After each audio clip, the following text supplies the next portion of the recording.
Os 4 tipos de emergência que podem acontecer na sua decolagem.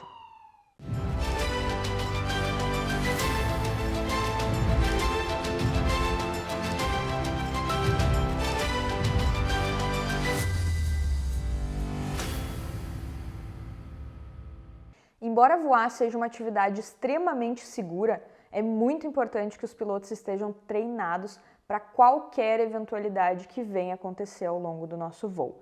E durante a decolagem, sim, é um momento crítico em que a aeronave ela vai estar desempenhando o máximo de potência, correndo na pista com o objetivo de ganhar sustentação e decolar.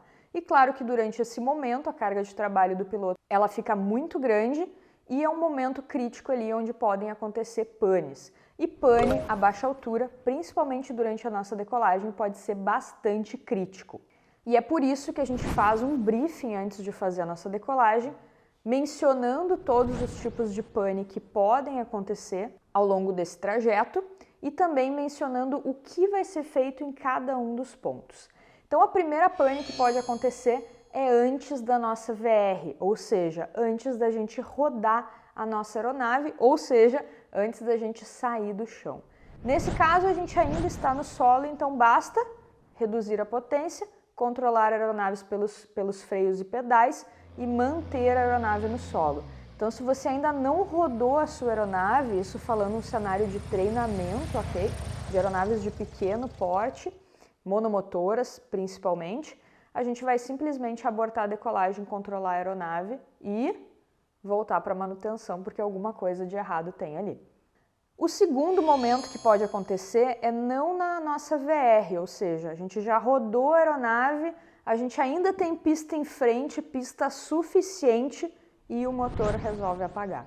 Então, nesse caso, a gente ainda tem pista à frente, a gente vai dar preferência por colocar todos os flaps, né, uma vez que isso aumenta a nossa capacidade de gerar sustentação e ao mesmo tempo também reduz a quantidade de pista necessária para parar essa aeronave com segurança. E a gente vai pousar na pista que tem à frente. O terceiro estágio que isso pode acontecer é sim o mais crítico e o que precisa ser melhor gerenciado, que é após a VR, sem pista em frente, porém abaixo da altitude de retorno. A altitude de retorno ela vai estar definida lá no SOP da instituição que vocês vão estar voando e é uma altitude a partir da qual tu está livre do solo e tu tem uma certa segurança para manobrar a sua aeronave.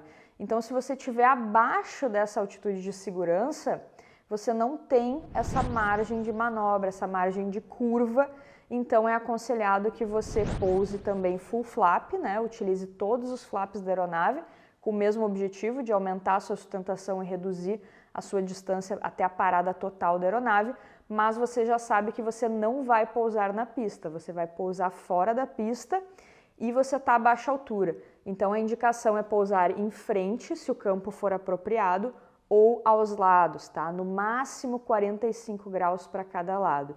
Então vejam como é importante que o piloto ele tenha uma consciência situacional de cada momento. Então até a VR a gente vai abortar, após a VR com pista em frente a gente pousa em pista com todos os flaps, após a VR sem pista em frente a gente pousa ou em frente ou aos lados no máximo 45 graus e sempre priorizando ali full flap. E importante também, né, a comunicação. Nesse caso provavelmente você não vai ter tempo de fazer a pesquisa de pane, que a gente já falou em outro vídeo aqui no nosso manual de manobras, mas você vai ter que fazer a sua comunicação até para que você seja resgatado ali o mais rápido possível. E a quarta situação que pode acontecer é após a VR, sem pista em frente, porém acima dessa altitude de retorno que a gente mencionou. Então você já está acima dessa altitude, você já está livre do solo, você já tem mais segurança, o que vai te permitir curvar, preferencialmente para o lado do vento, né, que isso vai te ajudar também. E aí você vai pousar na cabeceira oposta, então você decolou de uma pista, você vai fazer ali uma das aproximações, né, e vai abrir 45 graus e vai curvar em relação à pista oposta. Ah, Karen, mas aí eu vou pousar com vento de cauda? Sim, vai pousar com vento de cauda, porque é melhor pousar na pista com vento de cauda do que pousar fora da pista, né? Então lembrem que aqui a gente está falando de um cenário de emergência, que é extremamente raro, mas que nós, como bons profissionais da aviação, a gente precisa estar preparado para encarar. Nesse caso, a gente também vai estar um pouco mais alto, como eu mencionei, então pode ser que você, se estiver bem treinado, você se sinta confortável para fazer a pesquisa de pane, né? Então verificar ali o ar quente, né, do nosso carburador, a nossa mistura, os magnetos, toda aquela pesquisa de pane padrão que a gente faz em aeronave de pequeno porte, e pode ser até que o seu motor volte, mas recomendo que mesmo ele voltando, você pouse na cabeceira oposta e mande essa aeronave ali para manutenção, porque certamente se o motor falhou uma vez, ele pode voltar a falhar e não tem por que a gente ficar voando com o motor nessa condição. Então percebam como é extremamente importante a gente fazer aquele briefing, mencionar os 4 cenários, o que vai ser feito em cada um desses cenários, se de fato acontecer, e o mais importante de tudo, que a gente esteja sempre atento, tenha essa consciência situacional e você possa aplicar todo o conhecimento que você aprendeu na parte teórica, na parte prática. Então, muitas pessoas acabam separando a teoria da prática. E aqui a gente mostra para vocês como é importante a gente unir esses 2 cenários. Então, vejam que eu falei que se a gente estiver abaixo da altitude de retorno, a gente não vai fazer uma curva. Por quê? Porque quando a gente curva, a nossa sustentação ela é decomposta. Isso faz com que a gente perca ainda mais altitude. Então, a baixa altura fazer curva não é indicado. Então, percebam que um conhecimento lá da nossa teoria está se aplicando totalmente aqui no cenário prático. Por isso que é muito importante que vocês estejam sempre muito atentos, tanto ao desenvolvimento das habilidades técnicas teóricas, quanto ao desenvolvimento das habilidades técnicas práticas.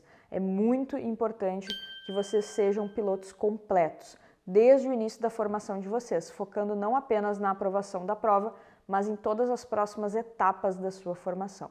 E se isso faz sentido e você quer começar a sua formação tendo a certeza que você está indo no caminho certo, aqui embaixo vão estar todos os nossos links, todos os cursos que a gente tem a respeito da formação de piloto, independente da etapa que você esteja. Esteja você pensando em começar, já tenha começado, já esteja no piloto comercial, eu tenho certeza que a nossa equipe pode te ajudar. Trem de pouso baixado e travado e eu te vejo no próximo vídeo.